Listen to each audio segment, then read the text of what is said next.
Hello everybody, after installing Python now we need to install two more softwares. The first one is Jupyter Notebook and other one will be PyCharm Community Edition. And in this lecture we are going to install Jupyter Notebook. And here I already opened its website, it's jupyter.org, and here we have a link. Let's click it, install. And after that here we will go to the install Anaconda distribution. Okay, let's click it. And in this page, as you see here, for the Windows we need to click that button, and for the Mac it is that one, and for the Linux also you can use that button. And I am working on a Windows computer, that's why I will click that button to start my download. Okay, I already downloaded actually, so here I want to show you how we can make installation for Anaconda. We need to run it first, and after that let's say run, and now next, I agree, and you can leave it like that, and after that next again.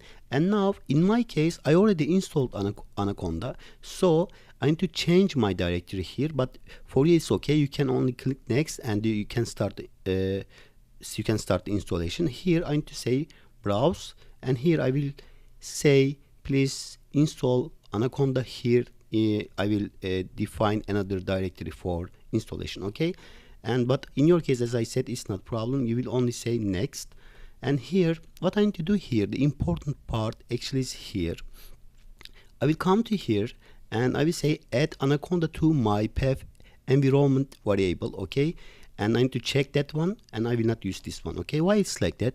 Because here Anaconda also has Python 3.6, and I don't want to use that one as interpreter. Okay, I want to use Python 3.5.2 as interpreter. That's why I need to check this option. And after that, if you say install, and you will make your installation for Anaconda.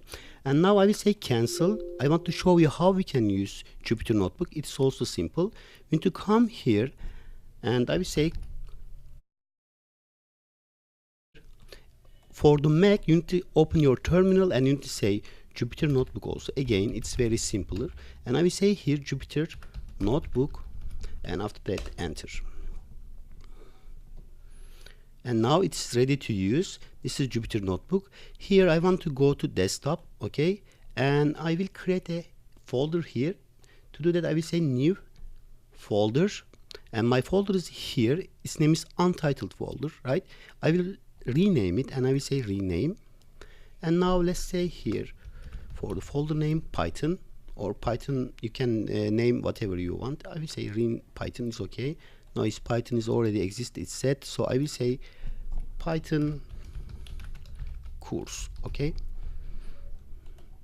and now let's click it, and now it's empty. As you see, how can I create my Python files? It's also simple. We need to say new and the Python 3. And now as you see, this is a Python file here, but how can I change its title? Here click it, and let's say hello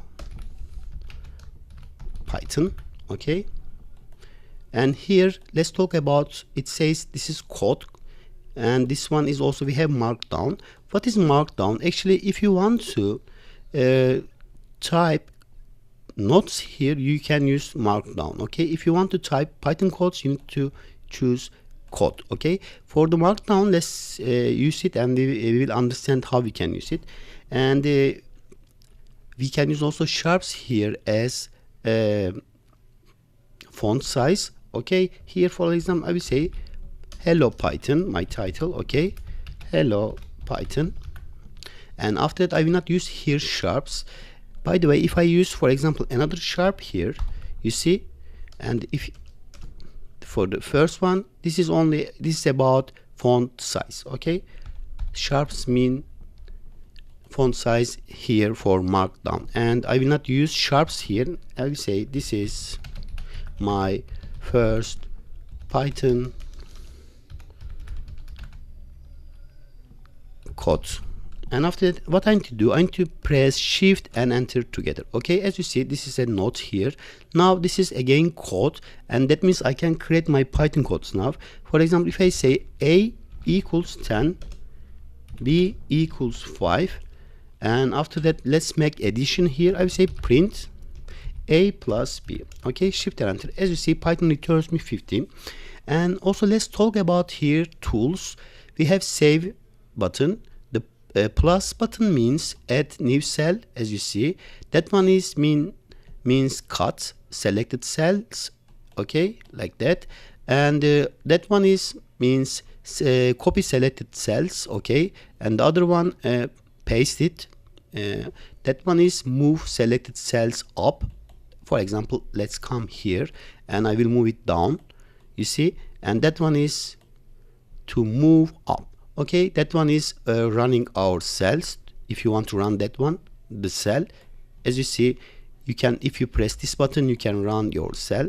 And that one is interrupt kernel, and that one is also restart kernel. We will, of course, we will use them in next lectures and you will understand that better. Okay, for now we only try to do I only try to teach you how we can use Jupyter Notebook. And as I said, Jupyter Notebook is really handy, especially for beginners. It is simple to use. And for now, that's all. We learned how we can install Jupyter Notebook. And in other lecture, we will also learn how we can install PyCharm Community Edition. For now, that's all. See you in the next.